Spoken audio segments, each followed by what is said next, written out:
everybody, it's Abby Cooper, and where are you going, bud? Lewis Cooper. Did you see him? I'm not really sure if you caught him or not. He's kind of wandering around. We just had a major walk, so he is like trying to figure out the best post-walk nap spot. And as everyone with a dog knows, that can be a very complicated endeavor. I think he has chosen a spot. Let's see. There he is! Right next to the poster of Wunderwort, which is sticks and stones in German. Fun fact. If you're ever in Germany and you find yourself wanting to read my book, Sticks and Stones, you can do it. It looks like this. Wunderwort! Lewis is like, yeah, and it's cool to nap by. Anyway, today's video is not about Wunderwort. Sorry, I can show it to you if you want. Actually, it might be part of the tour. Today's video is actually a tour. That's what Bella said is a username, not an expression, although it probably should be an expression, because doesn't it sound cool? That's what Bella said. The person requested a tour of my bookshelves, and what a great idea. And so that's what we're going to do today. Now, before we start the tour, I should tell you two important things, and the two important things are my criteria for buying and owning books. So first of all, you should know kind of a sad truth. Prepare yourself for the sadness. Authors do not make as much money as people think we do.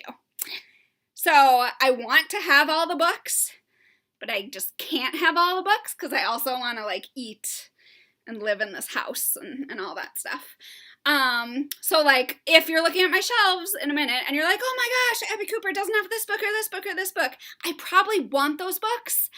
I just like can't have them all. Yeah, sad times. But let's get on to some happier things. The books that I do have are like extra special to me because they meet my very important measures of criteria. The first one is I have to really love the book. Like really love. Like not just like not just, yeah, that was good. No, I have to love the book. I have to think about it all the time. Well, not all the time, because there's only so much space in the brain, you know? But, like, I have to think about it. I have to, like, want to recommend it to people. I have to just genuinely feel that, like, deep book love. Or, yeah, this is an or the books I keep have to be books that I feel I can learn something from as a writer. Some of the books I'm going to show you are both. I love them, and I learn things about being a better writer. Some of them aren't. There are some books here that I'm like, yeah, that was pretty good. Maybe it's better suited for somebody else. But I love the way the author writes about hamburgers. I don't know. You caught me before dinner, so all my random examples are probably going to be food related. So let's just go with it. But you know, as a writer, I really learn more about writing by reading other books. And when I find a book that does something, whether it's write about hamburgers or use cool writing craft techniques, or whatever that I want to get better at, or that I think I can kind of study the book and learn from, then that is a book that I want to have on my shelves. So those are, when I'm shopping at a bookstore, I think about these things. And if I don't love it, or if I can't learn something from it, I don't think at this point in my career, it's not coming home with me. So that's that. Okay, so we're going to start the tour right where we are right now, in the corner. There's the window. So over here is my to be read pile, or TBR, as you may hear them talked about on the internet. And I shouldn't call it my TBR pile, because it's actually more of my TBR 1, 2, 3, 4, 5 piles. Yeah, it's a problem. I just want to read everything, but I don't have enough time. This robot book is also part of my TBR pile. I found it in a little free library, and right now, the project I'm working on, there's a character who's really into robots, so I was like, this could probably be helpful for me, just to, like, up my robot knowledge. So I brought it home, and here it is. So yeah, these are all books that I would like to read that I have not yet been able to. But hopefully I will soon, because I really want to read all of them, which is why they came home with me from various conferences and bookstores. So, most of the shelf is reserved for picture books and early chapter books. I don't have a ton of these. I love them, of course, but right now I'm focused mainly on writing middle grade, and I'm mostly reading middle grade as well. I am looking to expand this collection. But right now, this is what I got. Punk Skunks by Trisha and Steve Shaskin is such a fun book. They're also awesome people. I love the Whatever After series, the Fenway and Hattie series. Those are very important bookshelf staples. Oh my gosh, if you're wondering about this book right here, and then I got attacked by my own face. If you're wondering about this book, I found it in a little free library, Best in Children's Books, and I was just so curious. It's from 1955. I was not alive then, for those who are wondering. And they're just like short stories, kind of, that were really popular at the time. So it's just kind of interesting to kind of look at this and to see what kids were reading and see how literature has changed.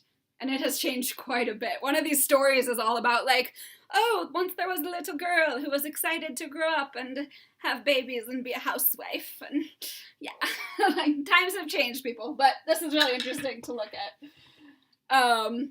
Okay, let's move on. Here we go. We're going. Okay. I should bring my little computer stand. All right. Bookshelf number 2. So the shelf right there is part of my middle grade collection,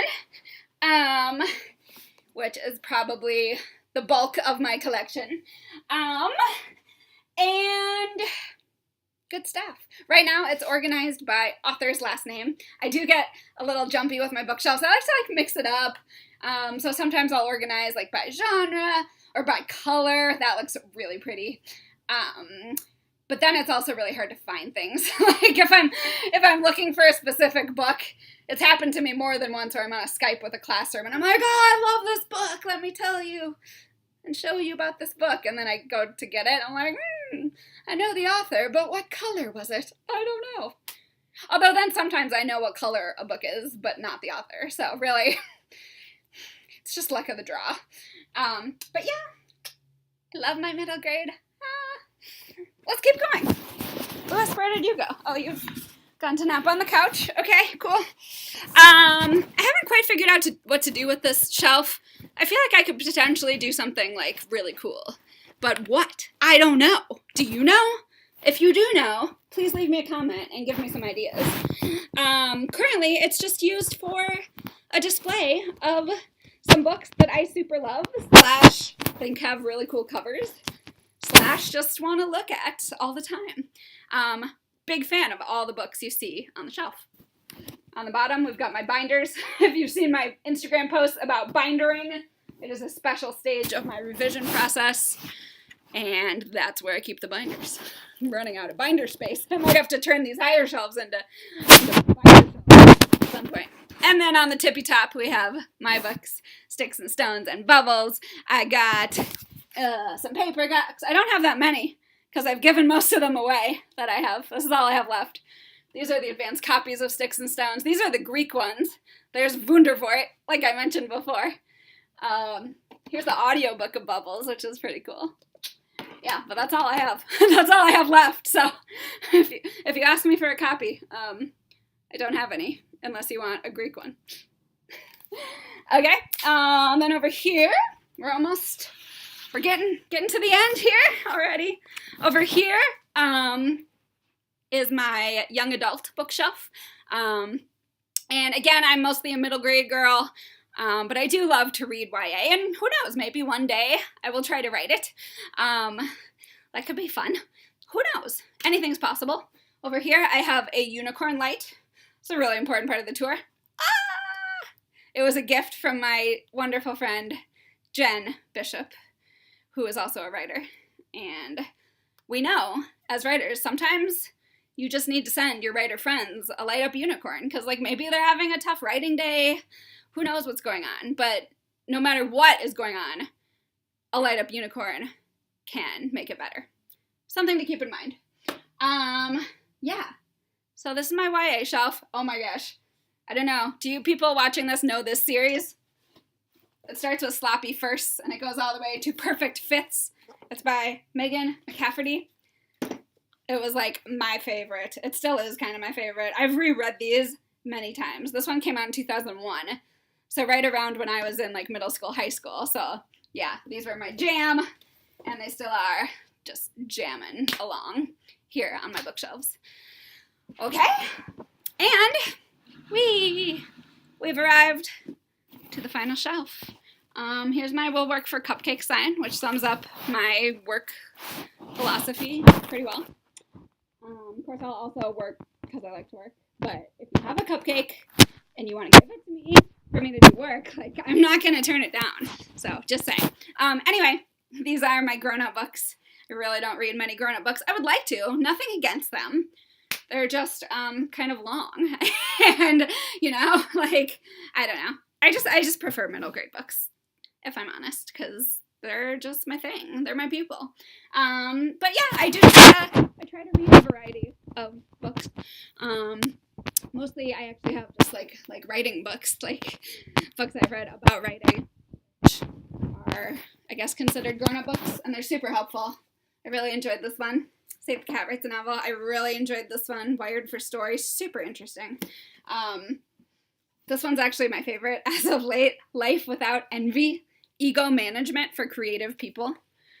Because not like I have a big giant ego that's like, feed me, tell me I'm great. I don't.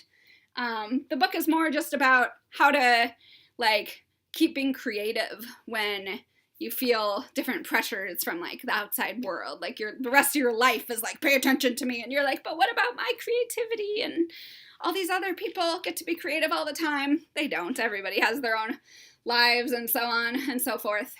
And it's about kind of just how to focus on your own process, your own journey, and appreciate the progress that you make. It's really cool. So yeah, grown-up books, good stuff. What else? Oh, you gotta see this one. Where are my introverts at? Raise your virtual hands. This book is called Text Don't Call by INF Joe. That's his name on Twitter and Instagram. He makes these cartoons about introvert life, and they are awesome. You should check it out. What else? Amy Poehler's biography. It's good stuff. Oh, yeah, Quiet. Another introvert book. I like reading about introvertiness. Oh, Tina Fey. Yeah. A salad cookbook that I meant to read and then never did, but it looks cool right here. Like, I'm a person who cooks salads and other things. Real talk, probably gonna get rid of this soon. Sorry, salad book. Anyway. And then what else we have over here? Oh, just random, like, art supplies. Because you never know when you're gonna need popsicle sticks or stickers. Down here we have my collection of Post-its. It's actually kind of a little low at this moment. It used to be, like, overflowing. Yeah. I need more Post-its. Good info. So, oh, one more stop. I was going to say, I feel like I'm forgetting something. And I was. That's why I felt like I was forgetting something. I'm probably going to bonk my head right now. So just so everyone's prepared. I'm going to try not to. But this wall is at a weird angle. And it pretty much just happens. But I want to show you another. It's not an official bookshelf, but it is an important part of my book tour. Where am I? There I am. Hi! So we're over like in the side of my office. How do I show you this? Like that maybe. Gosh, this is hard. Okay. Well, basically, I have a giant tub of books right here that I'm trying to show you. But I still haven't figured out like how a computer works or like how to angle things. I'm really trying. Anyway, my favorite holiday of the year is Halloween, and not just because it's an excuse to eat a lot of candy. It's also because I've started a tradition of giving my kid neighbors candy and a book. And it's really fun, so I've started like collecting books year round. And so I keep this tub where I put the books. and I have a good amount right now. I feel like I need more. And these are books, honestly, a lot of the time I find at like garage sales, Goodwill, so you don't have to spend a ton of money or anything, but oftentimes you can find like really good quality books at places like that. Yeah, so I'm super excited. I've started to get like a reputation, like people, I saw a kid when I was out walking Lewis, and they were like, "You're the Halloween book lady," and I was like, "Yes, I am." And I'm so excited to be the Halloween book lady. I will be that every year for as long as I can. So yeah, I think that's all the books in my office. Although I guess there could be more hiding somewhere. But I think you've seen everything. So yeah, I hope you, oh my gosh, I actually did not bonk my head. Life accomplishment, oh yeah. This is my life accomplishment dance. Anyway, I hope you enjoyed the tour of my bookshelves. If you have any questions, feel free to ask below. And of course, if you have any ideas, suggestions, recommendations for other videos you would like to see, feel free to let me know. Obviously, I'm happy to take your suggestions, unless I don't want to. But yeah, thanks Bella for the idea. That was super fun. And I'm gonna go like make some hamburgers. Bye.